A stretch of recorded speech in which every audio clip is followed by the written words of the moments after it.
Assalamualaikum warahmatullahi wabarakatuh. Perkenalkan, saya Farhan Adin Saputra dengan NIM C1C020056. Di sini saya akan menjelaskan mengenai akuntansi syariah, hubungan syariah Islam, dan akuntansi serta perkembangan transaksi syariah. Yang pertama adalah pengertian akuntansi syariah. Akuntansi syariah adalah suatu sistem atau teknik dari suatu pencatatan, penggolongan, dan peringkasan pelaporan dan menganalisa data keuangan yang dilakukan dengan cara tertentu yang dapat digunakan dalam pengambilan keputusan ekonomi atau perusahaan dengan menggunakan prinsip-prinsip syariah yang terkandung dalam nilai-nilai Islam. Dasar hukum dalam akuntansi syariah itu bersumber pada Al-Quran, Sunnah Nabawiyah, Ijma atau kesepakatan para ulama, kias atau persamaan suatu peristiwa tertentu, dan uruf atau adat kebiasaan yang tidak bertentangan dengan syariat Islam. Kaidah-kaidah akuntansi syariah memiliki karakteristik khusus yang membedakan dari kaidah akuntansi konvensional. Kaidah-kaidah akuntansi syariah sesuai dengan norma-norma masyarakat Islami dan termasuk disiplin ilmu sosial yang berfungsi sebagai pelayan masyarakat pada tempat penerapan akuntansi tersebut. Pengertian akuntansi syariah menurut para ahli. Menurut Dr. Omar Abdullah Zaid, menurut beliau akuntansi syariah ialah suatu aktivitas yang teratur berkaitan dengan pencatatan transaksi, tindakan-tindakan, keputusan-keputusan yang sesuai dengan syariat dan jumlah-jumlahnya. Kemudian menurut Sofyan S. Harahap, dalam bukunya akuntansi yang berjudul Akuntansi Islam, beliau mendefinisikan akuntansi Islam atau akuntansi syariah pada hakikatnya ialah penggunaan akuntansi dalam menjalankan syariah Islam. Akuntansi syariah ada dua versi. Yang pertama adalah akuntansi syariah yang secara nyata telah diterapkan pada era di mana masyarakat menggunakan sistem nilai Islam, khususnya pada era Nabi Muhammad SAW. Kemudian yang kedua yaitu adalah Khulafaur-Rasyidin dan pemerintah Islam lainnya. Selanjutnya menurut Adnan Manakyar, sedangkan menurut Anya M. Makyar mendefinisikan akuntansi syariah sebagai praktek akuntansi yang bertujuan untuk membantu mencapai keadilan sosial ekonomi atau yang bisa disebut dengan al-falah. Yang keempat yaitu adalah menurut Toshibako Hasyai. Beliau menyebutkan bahwa akuntansi syariah ialah akuntansi yang berkonsep pada hukum syariah yang berasal dari Tuhan yang bukan ciptaan manusia. Akuntansi syariah menuntut agar perusahaan memiliki etika dan tanggung jawab sosial, bahkan pertanggungjawaban akhirat, di mana setiap orang akan diminta pertanggungjawaban atas segala tindakan di dunia. Selanjutnya hubungan syariah dengan akuntansi. Akuntansi dalam bahasa Arab adalah al-muhasabah, berasal dari kata masdar hasaba yuhasabu, yang artinya menghitung atau mengukur. Secara istilah muhasabah memiliki berbagai asal kata, yaitu as-sabah yang berarti menjaga atau mencoba mendapatkan. Kemudian juga berasal dari kata istiasabah yang berarti mengharapkan pahala di akhirat. Dengan diterimanya kitab seseorang dari Tuhan, juga berarti menjadikan perhatian atau mempertanggungjawabkannya.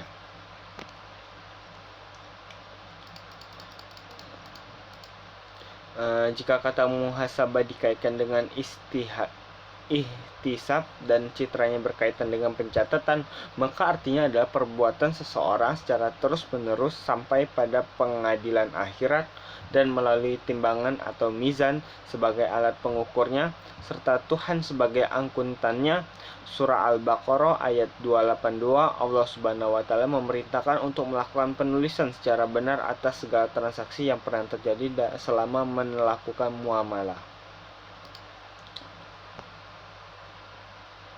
Akuntansi syariah Akuntansi syariah adalah bidang akuntansi yang menekankan dua hal, yaitu akuntabilitas dan pelaporan, di mana keduanya sesuai dengan ketentuan syariat Islam. Pertanggungan atas pelaporannya dipertanggungjawabkan langsung kepada Allah Subhanahu wa Ta'ala. Suatu bidang akuntansi disandingkan bersama istilah syariah agar sistem yang ada, kegiatannya maupun pelaporannya yang ada dapat sesuai dengan syariat Islam yang diajarkan bagi umat muslim, sebab kemaslahatan dapat tercapai. Namun secara prinsip akuntansi syariah adalah sebagaimana uraian yang terdapat dalam surah Al-Baqarah ayat 82, yaitu yang pertama yaitu adalah prinsip pertanggungjawaban, yang kedua yaitu adalah prinsip keadilan, yang ketiga yaitu adalah prinsip kebenaran. Al-Quran juga menitik beratkan akuntansi pada surat Al-Baqarah ayat 282 yang menjelaskan fungsi-fungsi pencatatan atau kitabah, dasar dan manfaatnya. Dalam arti surah Al-Baqarah ayat 282 yaitu, hai orang-orang yang beriman, jika kamu bermuamalah tidak secara tunai sampai waktu tertentu, buatlah secara tertulis.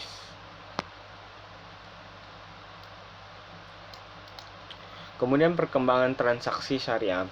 Perkembangan pasar transaksi syariah terjadi dalam kegiatan usaha dan lembaga keuangan, diantaranya bank, asuransi, pasar modal, dana pensiun, dan lain sebagainya yang berbasis syariah. Dalam 3 dekade terakhir, lembaga keuangan telah meningkatkan volume dan nilai transaksi berbasis syariah yang tentunya meningkatkan kebutuhan terhadap akuntansi syariah. Tidak dapat dipungkiri bahwa motor dari penerapan transaksi syariah diawali oleh sistem perbankan syariah dan baru dilanjutkan dengan sektor lainnya. Sistem perbankan syariah sendiri memiliki rekam jejak yang panjang. Pada tahun 1991, Bank Muamalat didirikan sebagai bank syariah pertama di Indonesia.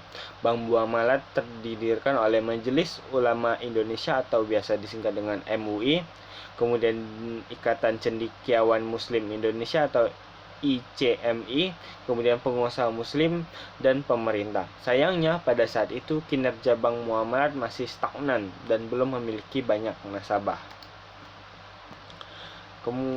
Perbankan syariah adalah industri keuangan Islam yang berasaskan pada prinsip Islam. Akan tetapi tidak serta-merta hanya penduduk muslim saja yang dapat melakukan transaksi pada perbankan syariah. Sebab secara spesifik, transaksi syariah berasaskan pada asas universalisme, yang berarti bahwa transaksi syariah dapat dilakukan oleh pihak-pihak yang berkepentingan tanpa membedakan suku, agama, ras, dan budaya. Sektor syariah yang sedang berkembang adalah transaksi investasi syariah dan sektor keuangan non-bank. Transaksi ini terus mengalami peningkatan, di antaranya yaitu munculnya obligasi syariah atau suku, kemudian pasar modal syariah, kemudian dana pensiun syariah, kemudian yang keempat itu ada pendanaan proyek syariah, dan yang terakhir ada real estate syariah.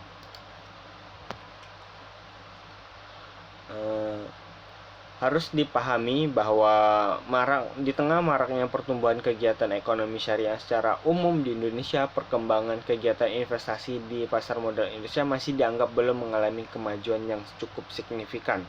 Meskipun kegiatan investasi syariah tersebut telah dimulai dan diperkenalkan sejak pertengahan tahun 1997 melalui instrumen reksadana syariah serta sejumlah fatwa DSN MUI berkaitan dengan kegiatan investasi syariah di pasar modal Indonesia. Di tengah pesatnya perkembangan transaksi syariah tersebut, maka kebutuhan atas akuntansi syariah semakin meningkat.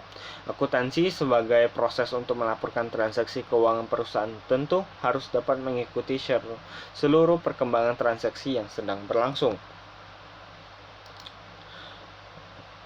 Kesimpulannya, akuntansi syariah dikenal sebagai proses akuntansi atas transaksi-transaksi yang sesuai dengan aturan yang telah ditetapkan oleh Allah Subhanahu wa Ta'ala. Sehingga ketika mempelajari akuntansi syariah dibutuhkan pemahaman yang baik mengenai akuntansi sekaligus tentang syariah Islam. Akuntansi syariah juga merupakan bidang akuntansi yang menekan dua hal, yang akuntabilitas dan pelaporan, di mana keduanya sesuai dengan ketentuan syariat Islam.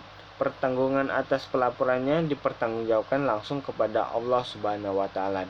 Suatu bidang akuntansi disandingkan bersama istilah syariah agar sistem yang ada, kegiatannya maupun pelaporannya yang ada dapat sesuai dengan syariat Islam yang diajarkan umat muslim, sebab kemaslahatan akan dapat dicapai. Selanjutnya, perkembangan pemikiran mengenai akuntansi syariah juga semakin berkembang, yang ditandai dengan semakin diterimanya prinsip-prinsip transaksi syariah di dunia internasional.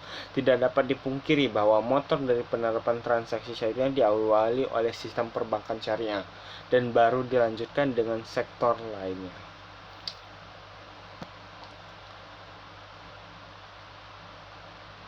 Sekian presentasi dari saya. Apabila ada salah kata mohon dimaafkan.